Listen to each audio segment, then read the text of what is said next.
This is the Catalyst Effect, and I am your host, Isaac Carter, and we are at DFW Startup Week, and we have been here all week long. We have learned so much. We have been able to talk to 19-year-old students that have amazing ideas, and some folks that have been in the industry and are seasoned. Season is 15 years, cycle is 5. So we talked to somebody earlier today that has been through many seasons, so we've been able to talk to the youngsters that haven't seen anything, and the old guys who have seen it all at least once before. One of the benefits of being at Dallas Startup Week is it is a catechism for this knowledge, and there's so much energy. It's just electric here. So excited that the Deck Council invited us out here, and you are a seasoned folk, but also a young and excited entrepreneur and startup founder, I believe. The embodiment of both sides, I think. Is that right? That would be correct. I'm not a spring chicken, but I'm not an old rooster. So I'm somewhere in between, having a good time in the entrepreneur space. And what was your name again? My name is Andre Butler. Andre Butler. Yes, all right. sir. Tell us about your startup. So, well, I guess quickly. So I've been in the entrepreneur space for about 20 years, but most recently, me and my business partner actually have a tech consultancy, but that led me to start Tecmo Institute of Technology. Okay. It's actually a nonprofit that promotes technology careers in various communities who may not have an idea about different areas where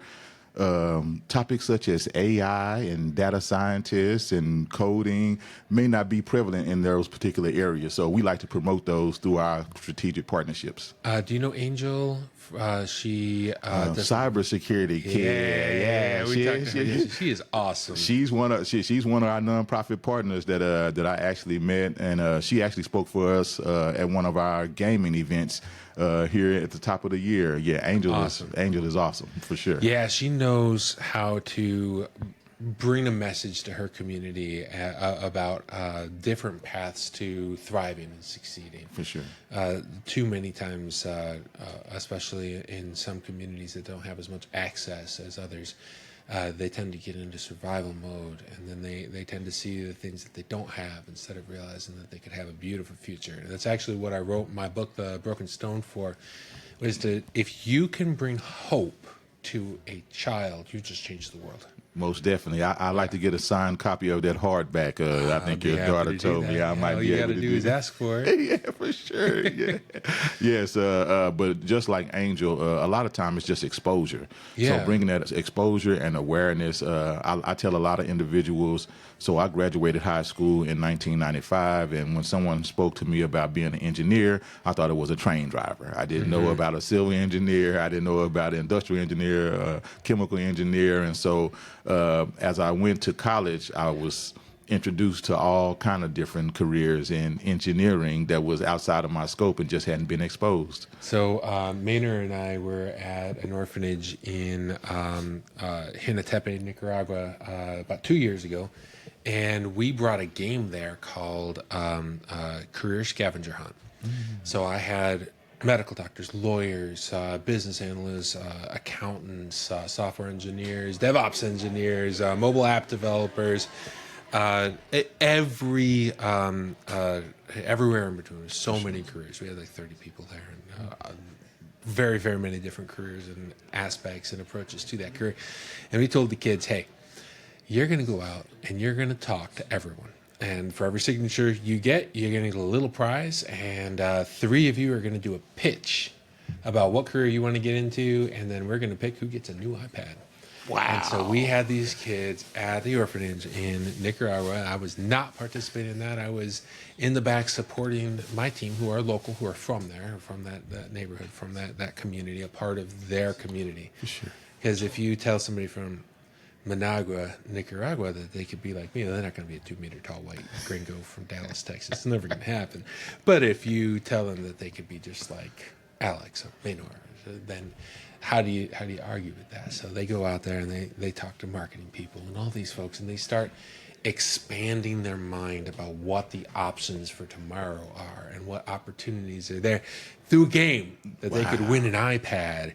That was a big deal for them. It was so much fun, and that's the kind of kind of thing we love to do. We had to talk about doing some. Most definitely. Gamified learning is one of the components that one of our partners, she actually has an academy called Seed Droppers, and she teaches financial literacy and career development and uses gamified type platforms so that you can incentivize the students in order to go out and learn more about these various careers. So I would love to be able to come in and see how we might be able to collaborate. This sounds like a wonderful idea. We work with a number of different school districts, and we can actually incorporate that in some of the things that we do. Yeah, you can walk up to somebody and say you can have a future, you can be whatever you want to be, until you bring them that hope. And sometimes you can't just go to somebody in the dark and shine a flashlight in their face and have them expected to see the light, right? They reject that pretty harshly. Yeah, for sure. But if you go up to somebody and you start showing them step by step, hey, look at this, and exposing new ideas to them in a way that they can engage with, that opens up opportunities. And now you've just brought that little shred of hope. And if you can start bringing hope into communities that are not engaged in that right now, then you can change the world. You can change the world, and that's one of the components that we actually saw, not only in the inner city, but also in a lot of rural areas, and of course across the country. There are a lot of different industries that most individuals don't know, and we start bringing in innovative technology. When I grew up, I saw the Jetsons. I thought FaceTime was something in the very far future, excuse me. George Jetson's 3 years old. Hey, If you look at the future, the Jetsons are set 37 years from now. He was 40 years old. George Jetson's 33 years old right now. I was talking to my father-in-law, and I was like, when the Jetsons came out when I was young, he was like, I watched the Jetsons and the Flintstones when I was young. Yeah. I say the Jetsons been on since the 70s and 60s, and it really kind of opened my mind up, and so from that, understanding just how far technology has came, where it's going, and now in the advent of the AI age, these new. I remember when the internet came to public. I can recall that. So my mom actually was a computer literacy teacher in the early 80s. Did you use Juno or AOL?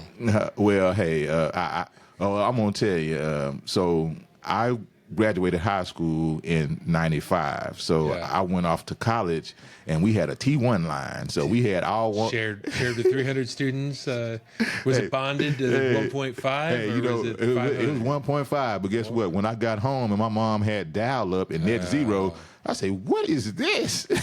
Net zero, Juno, and AOL. We were old enough to remember when the internet came in the mail. You'd pick up a disc at Kmart, and you had internet for 30 days. You had to figure, no, that number's not working. I need to go try another number. And so now this new generation is always on, always plugged in. Yeah. Hey, I can recall when it was long distance, just to call from my home in Dallas to DeSoto, Texas, which was less than 5 miles away. So you remember when you had a second line so you could be on the phone and the internet at the same time? Man. So here's I was trying to explain to my daughter Netflix the other day. Okay. Yeah, where you go online and order the DVD and it comes in the mail, and she's like, "You're telling me the internet used to come in the mail?" Like, yes, it did. It did. It wasn't that long ago. So. She's never seen a VHS or a Blu-ray. She don't know how big Blu-ray came and went so fast. She pulls out, what is this funky thing? So, all right, you have a nonprofit, which I love. Mm-hmm. How do you monetize it? Where's the money come from? So our nonprofit actually is raised through our partnerships and grants. So we're grant supported, but our for-profit. Gotel Communications actually comes in and helps and funds some of the things within our nonprofit. And so talk to me about your for-profit. So my for-profit, Gotel Communications, is a tech consultancy firm. We're a technology solution provider. So what we do is in the telecom space, we specialize in bringing in and working with communities and businesses and introducing them to solutions where technology can improve or efficient or make their businesses more efficient. So We have a 3-segmented platform where we bring in broadband technology. We introduce communities to fiber optic developments, wireless internet connectivity. We have our second division is our Go Biz platform, where we bring in technology solutions, whether it's helping businesses with business planning, learning a new CRM, software development, and You don't think about it being in Dallas. You don't think about. Sorry, guys. I'm gonna have to cut. I'm gonna change a cable, and we're going to do it in 2 parts. Okay. I don't have another option because this is dying. So. Okay. okay. What's dying?